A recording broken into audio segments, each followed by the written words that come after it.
Assalamualaikum warahmatullahi wabarakatuh.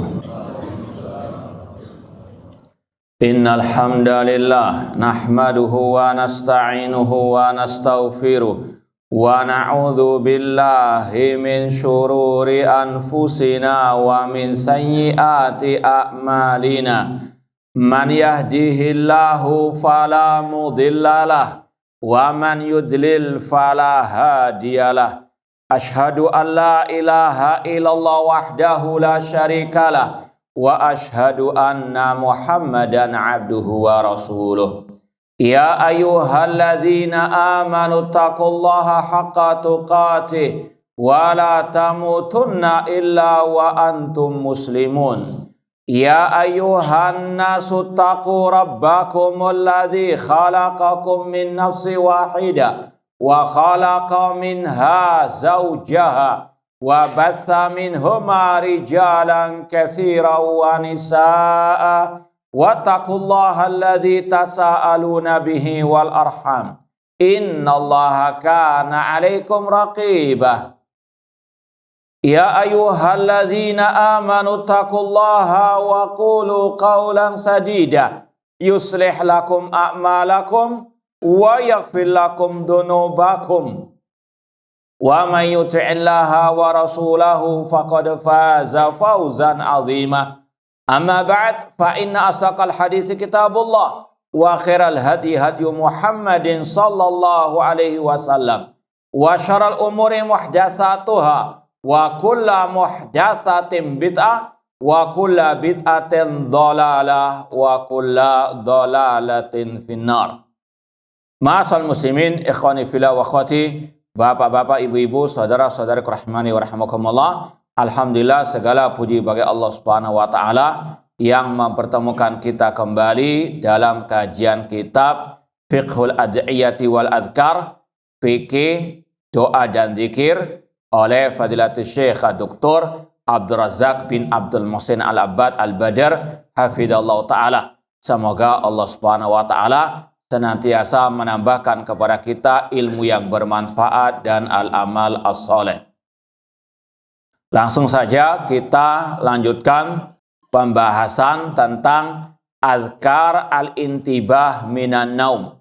Kalau sebelumnya doa sebelum tidur, sekarang doa bangun tidur.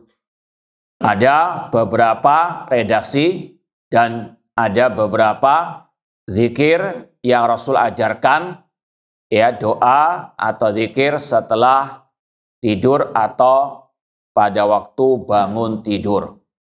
Wa min hadil ahadits marawahu al-Bukhari fi sahihihi an Ubadata ibni Samit radhiyallahu anhu.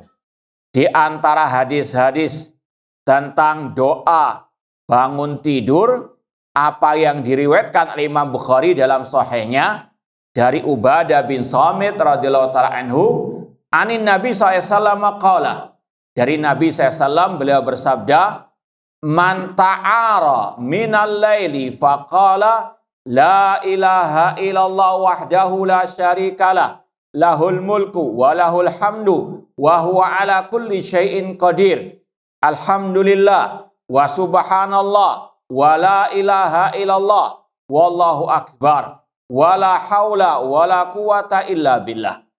Kata Rasulullah SAW, barang siapa yang terbangun di malam hari lalu dia mengucapkan zikir tadi, la ilaha illallah wahdahu la syarikalah lahul mulku wa lahul hamdu wa huwa ala kulli syai'in qadir alhamdulillah wa subhanallah wa la ilaha illallah wallahu akbar wala haula wala quwata illa billah.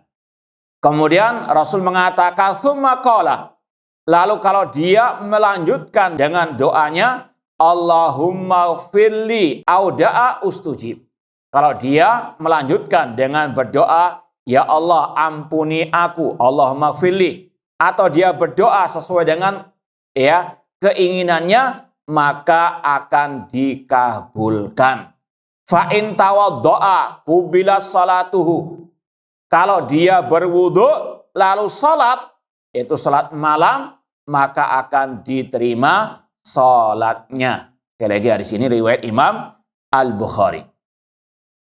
Kata Syekh Abdul Razak hafizallahu taala, wa fi hadzal hadis fadlul mubadara ila dzikrillahi azza wa jalla wa tsana alaihi subhana indal istiqat minan naum. Di dalam hadis ini terdapat keutamaan untuk bersegera berzikir kepada Allah, memuji Allah Subhanahu wa taala ketika bangun dari tidur. Sudah kita sering sampaikan, hidupnya seorang muslim mulai dari bangun tidur sampai tidur kembali penuh dengan zikir-zikir yang telah diajarkan oleh Rasulullah sallallahu alaihi wasallam. Ya, sekali lagi, mulai mau tidur sampai bangun tidur sampai tidur lagi, Rasul banyak mengajarkan kepada kita zikir-zikir dan penuh dengan pahala dan keutamaan di dunia wal akhirah. Maka cukup seorang muslim mengikut apa yang sudah diajarkan oleh Rasulullah sallallahu alaihi wasallam. Ya, yang sudah kita sampaikan berulang kali, yang sudah diajarkan saja masih banyak yang belum dipahami juga, ya, apalagi diamalkan. Maka ittabi'u, ikuti apa yang sudah ada ajarannya, tuntunannya dari Rasulullah sallallahu alaihi wasallam, tidak boleh mengada-ada yang baru. Karena kata beliau, wa an yakuna dzalika awwala syai'in yaf'aluhul mu'min inda istiqadhi. Dan inilah yang selayaknya dilakukan oleh seorang mukmin pertama kali setelah bangun tidur, berzikir kepada Allah Subhanahu wa taala.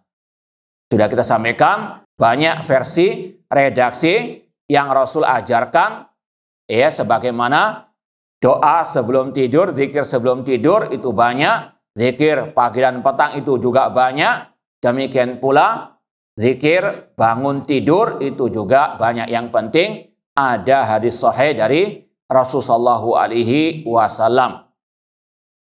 Wa hadza innama yatahaqqaq liman alifa dzikra wa ta'awwada alaihi wasta'nasa bihi wa ghalaba alaihi.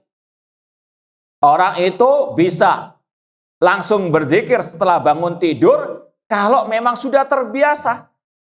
Apalagi dia sudah tahu ini banyak keutamaannya, ini adalah sunnah Rasulullah sallallahu alaihi wasallam, dan dia mulai bangun tidur sampai tidur lagi sudah tahu zikir-zikir tersebut. Maka ini sudah akan menjadi otomatis keluar dari lisannya. Hatta sara haditsa nafsi fi naumihi wa yaqdhatihi. Zikir itu sudah menjadi istilahnya sarapannya, sudah menjadi kebiasaannya. Fa inna idza kana sya'nu kadzalik fa inna awwala syai'in yaf'alu inda qiyami min naumi huwal mubadara ila dzikri rabbi subhanahu. Maka seorang hamba yang betul-betul ittiba kepada sunnah Rasul sallallahu alaihi wasallam ketika bangun tidur langsung berzikir kepada Allah Subhanahu wa taala. Bukan ambil HP lihat status, bukan lihat HP lihat WA, kecuali kalau lihat HP untuk melihat apa? Zikir. Kalau mungkin belum hafal, tidak ada masalah. Tapi sebagian orang naudzubillah min dzalik, HP atau membaca berita atau apapun lah, selain zikir, tidak selayaknya. Seorang muslim sekali lagi bangun tidur langsung berzikir kepada Allah dengan zikir yang diajarkan oleh Rasulullah sallallahu alaihi wasallam. Kemudian zikir ini secara umum bangun tidur jam berapa saja. Meskipun juga lebih ditegaskan lagi zikir ketika bangun di malam hari. Apalagi tadi ada lafaz orang itu bangun membaca zikir kemudian berdoa kemudian sholat. Ini sekali lagi meskipun kata para ulama atau sebagian ulama lebih umum penggunaannya untuk bangun tidur kapan saja, namun lafaz hadisnya lebih ditegaskan lagi ketika di tengah malam. Mungkin bangun jam 1 malam, apalagi mungkin nggak bisa tidur lagi, sudah baca zikir ini, lanjutkan dengan doa, lanjutkan dengan sholat at-tahajud. Luar biasa keutamaannya, dikabulkan doanya, diterima sholatnya. Semoga Allah menerima semua amal ibadah kita. Kemudian kata beliau, seorang muslim tadi selayaknya bersegera berzikir setelah bangun tidur dengan mensucikan Allah, memuji Allah.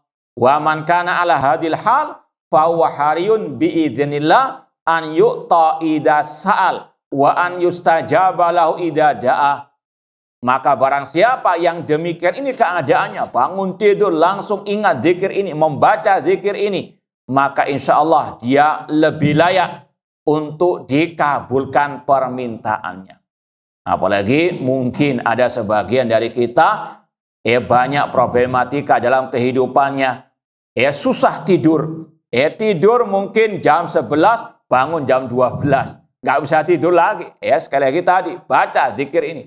Kemudian apa? Banyak memohon kepada Allah, menengadahkan tangan kepada Allah dan lanjutkan dengan sholat. Kemudian juga berdoa ketika sujud, ketika sholat tersebut, ya insya Allah akan dikabulkan doanya oleh Allah Subhanahu wa Ta'ala. Kemudian ikhwani fillah wa akhwati rahimani wa rahimakumullah, kata Syekh Abdul Razak bin Abdul Muhsin Al-Abbad, sebelum disebutkan pembahasan fikihnya, beliau mengatakan wa qaulu fil hadis man ta'ara minal lail. Kata-kata dalam hadis man ta'ara minal lail ay istaiqadha min naumihi lailan. Barang siapa yang bangun dari tidurnya lailan, dikala malam hari. Ini sekali lagi meskipun untuk semua waktu, mungkin pada waktu subuh, azan subuh terbangun, baca zikir ini juga tidak ada masalah. Cuma lebih tegaskan lagi kalau bangunnya dikala apa? Tengah malam. Sekali lagi hadisnya man ta'ara minal lail. Kemudian dilanjutkan oleh beliau sebagaimana ini inti pembahasannya, fikih doa dan zikir, yaitu apa makna yang terkandung dari zikir tersebut.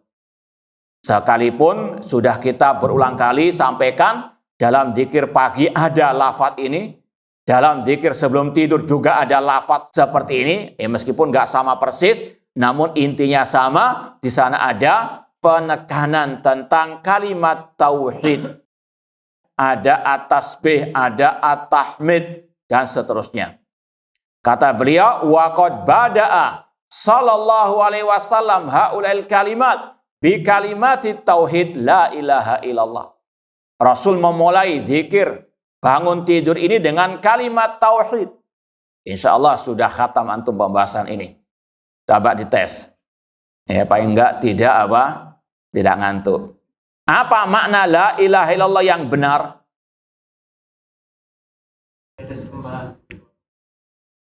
Ditampung dulu. Yang lainnya? Baik, ditampung. Yang lain? Ada lagi? Apa artinya? Mungkin jemaah, Masya Allah, bahasa Arab itu. Yang lain? Baik, jazakumullah khairan. Yang pertama tadi ada kurang. Dan itu fatal kalau didalami lagi. Yang benar, la ma'buda bihaqqin illallah. Itu makna yang benar dari la ilallah. Kalau terjemahannya, tidak ada sesembahan yang hak untuk disembah kecuali Allah. Atau tidak ada yang berhak diibadai dengan benar kecuali Allah. Harus ada kata-kata hakun bihaqqin. Sekali lagi anak ulangi, yang benar arti la ilaha illallah, tidak ada yang berhak diibadai dengan hak kecuali Allah. Bahasa Arabnya la ma'buda bihaqqin illallah. Tidak cukup hanya mengatakan tidak ada sesembahan kecuali Allah. Sekali lagi, tidak ada sesembahan kecuali Allah. Ini ada kesalahan fatal kalau mau didalami. Karena apa? Orang-orang kafir punya apa? Sesembahan. Kalau dikatakan tidak ada sesembahan kecuali Allah, berarti yang disembah oleh orang Nasara, Yahud, dan yang lainnya juga adalah apa? Allah nantinya. Nanti akan muncul akidah wahdatul wujud. Yang disembah oleh manusia adalah apa? Allah. Meskipun menyembah sapi, itu kata mereka tidak ada sembahan kecuali apa?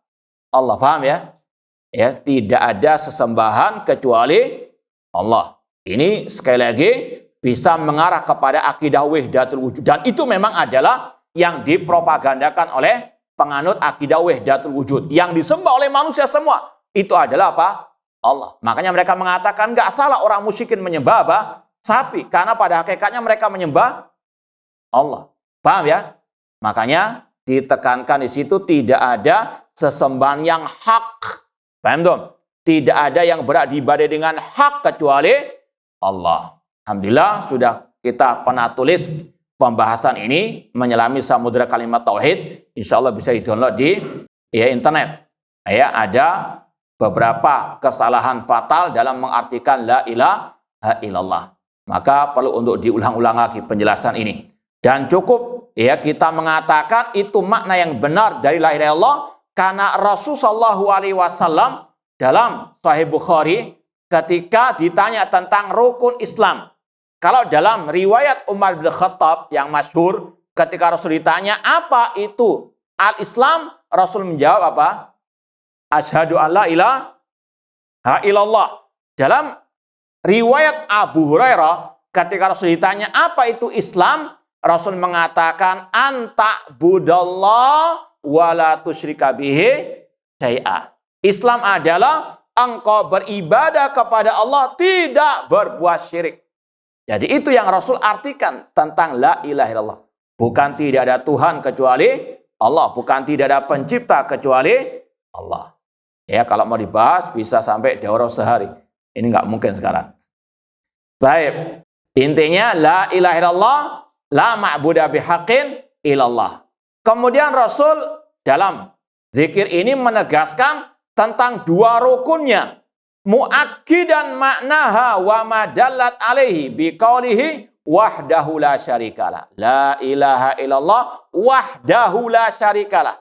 Tidak ada sesembahan yang hak kecuali Allah saja, tidak ada sekutu baginya. Wahdahu ini untuk menegaskan tentang illallah, hanya Allah yang berhak untuk diibadai. Wahdahu la syarikalah itu untuk menegaskan tentang la ilaha.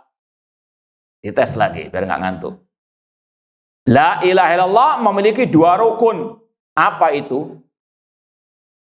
Kenapa? Naam ahsantum. Peniadaan dan penetapan. La ilaha, peniadaan, meniadakan semua sesembahan yang hak. Illallah, kecuali apa? Allah.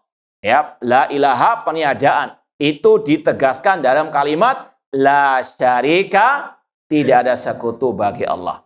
Wahdahu untuk menegaskan rukun penetapan, hanya Allah saja yang berhak untuk disembah. Dzalika bi annallaha huwal haq wa anna ma yad'una min dunihi al-batil. Baik. Kemudian ditegaskan dengan menyatakan lahul mulku wa lahul hamdu wa huwa ala kulli syai'in qadir. Hadhihi barahinut tauhid wa dalailuh.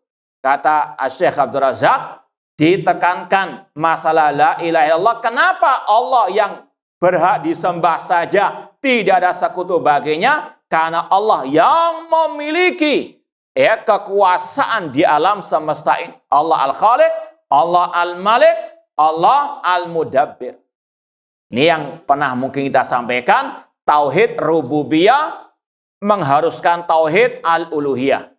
Kalau orang itu sudah meyakini Allah yang menciptakan, mengatur, maka konsekuensinya beribadah hanya kepada Allah Subhanahu wa ta'ala. Yang tidak bisa menciptakan, yang tidak bisa mengatur alam semesta, tidak berhak untuk diibadahi.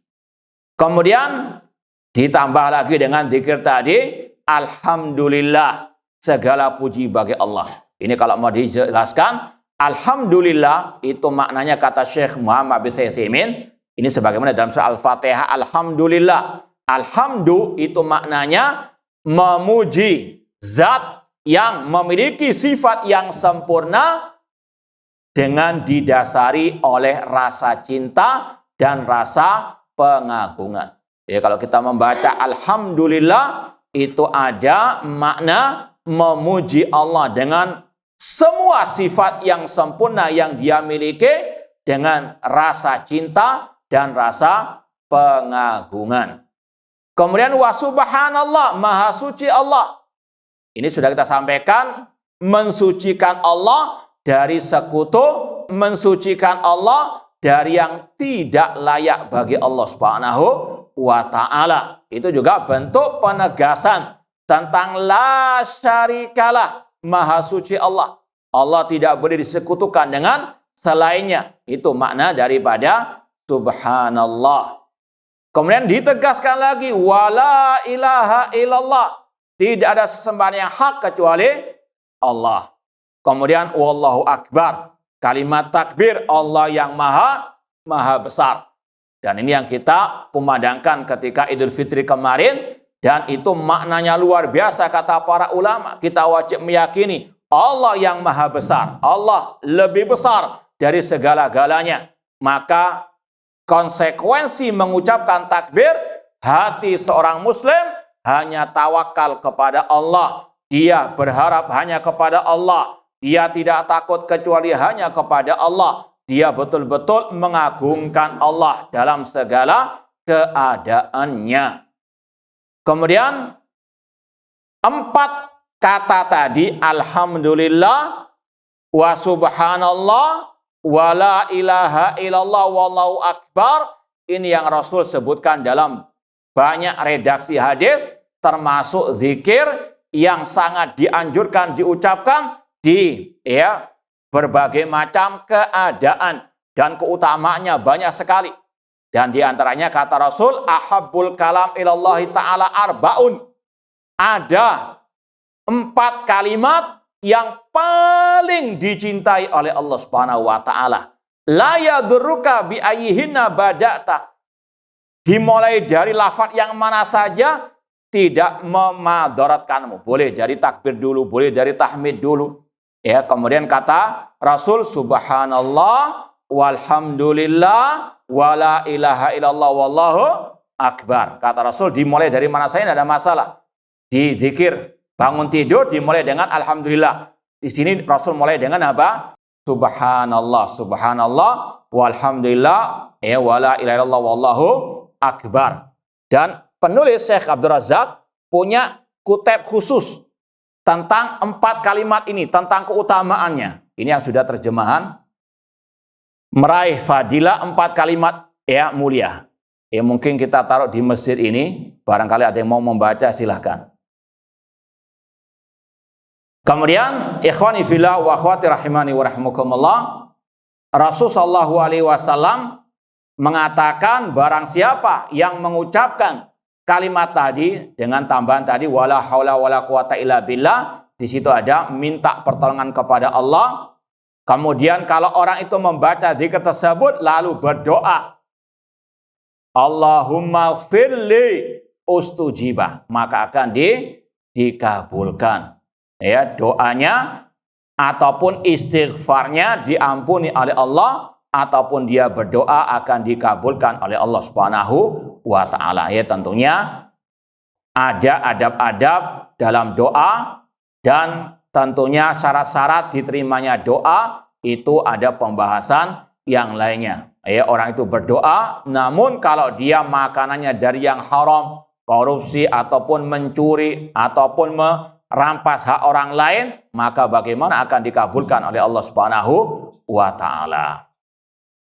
Kemudian fa in tawaddaa wa shalla qabla salatuhu.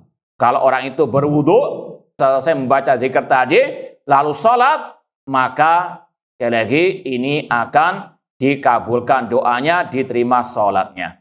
Dan dalam riwayat, setiap manusia ketika tidur itu setan mengikat di kepala orang tersebut 3 ikatan.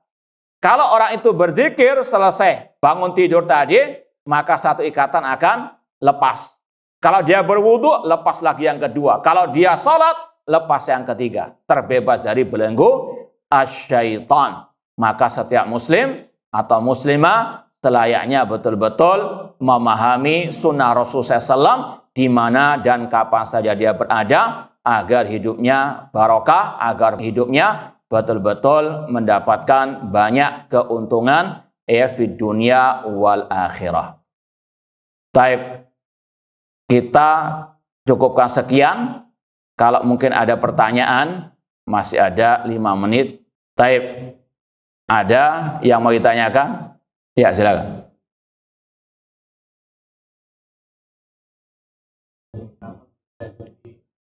Ahyana ba'da boleh. Ya, sebagaimana zikir pagi dan petang kan banyak. Baca semuanya juga tidak ada masalah. Semampunya. Baca satu saja juga tidak ada masalah. Makanya kita katakan tadi ada banyak versinya. Ini yang kita baca, insya Allah kelanjutannya ada lagi. Ya, masih ada beberapa yang perlu kita sampaikan. Di antaranya tadi, alhamdulillah ahyana ba'da amatana wa ilaihi an-nusyur. Baca juga ya setelah ini, baca zikir setelah itu tadi tidak ada masalah. Ya, sama dengan zikir pagi dan petang, zikir sebelum tidur, baca ayat kursi, baca zikir-zikir yang kita mampu. Paham insyaallah ya. Nah, ada yang lain? Tidak ada? Baik, kalau tidak ada, kita cukupkan sekian, kurang lebihnya mohon maaf. Wa jazakumullah khairan. Aqulu qouli hadza wa akhiru da'wana anil hamdulillahi rabbil alamin. Wassalamualaikum warahmatullahi wabarakatuh.